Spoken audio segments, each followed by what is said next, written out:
কিছু মুস্তাকের মতো দালালরা আজকে আমাদের এই প্রোগ্রামে বলে দিচ্ছে যে বঙ্গবন্ধুকে জাতি কত ভালোবাসত। আমাদের এই 15 আগস্ট মানে আমাদের একটি বিরাট বেদনা। আমরা যারা আওয়ামী রাজনীতি করি আমাদের বুঝতে হবে যে আমাদের 15 আগস্ট মানে কি। আমাদের 15 আগস্ট আমাদের এই মাসটি আমাদের বেদনার মাস, এটা বুঝতে হবে। আজকে এই বঙ্গবন্ধুকে যারা হত্যা করেছে, মুস্তাকের মতো যারা আছে, তারা আজকে ভালো অবস্থানে যারা আছে এখনো ঘোরাফেরা করছে, তাদেরকে এখনো আমরা আইনের কাছে আওতাধীন করতে পারিনি।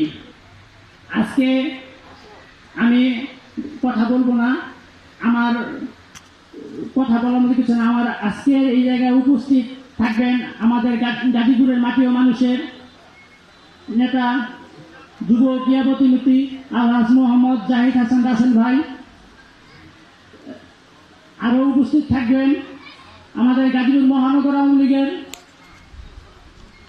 বিপ্লবী সভাপতি আজমতুল্লাহ কাকা।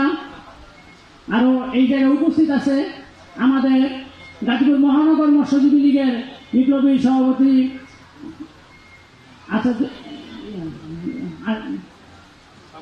আসাদুজ্জামান কবির কাকা। আরো উপস্থিত আছে যে আমাদের রাত দিন পরিশ্রম করে আমাদেরকে যিনি আজকে এই প্রোগ্রামটা উপহার করে দিয়েছেন, গাজীপুর মহানগর আওয়ামী মৎস্যজীবী লীগের বিপ্লবী সাধারণ সম্পাদক আমার বড় ভাই শওকত আলম ভাই। আরো উপস্থিত আছে সহসভাপতি আব্দুল হালিম খান ভাই।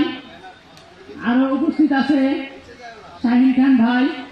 আরো উপস্থিত ইকবাল হোসেন নীরব ভাই, সাগর ভাই সহ আরো বিভিন্ন থানা ওয়ার্ড মহানগর নেতৃবৃন্দ। আমার সাথে যারা রয়েছে সবাইকে আমার এই প্রোগ্রামে আসার জন্য ধন্যবাদ। তো আমি আমার বক্তব্য দীর্ঘায়িত করবো না, আমি আমার বক্তৃতা শেষ করছি। জয় বাংলা, জয় বঙ্গবন্ধু, জয় হোক আওয়ামী মৎস্যজীবী লীগের।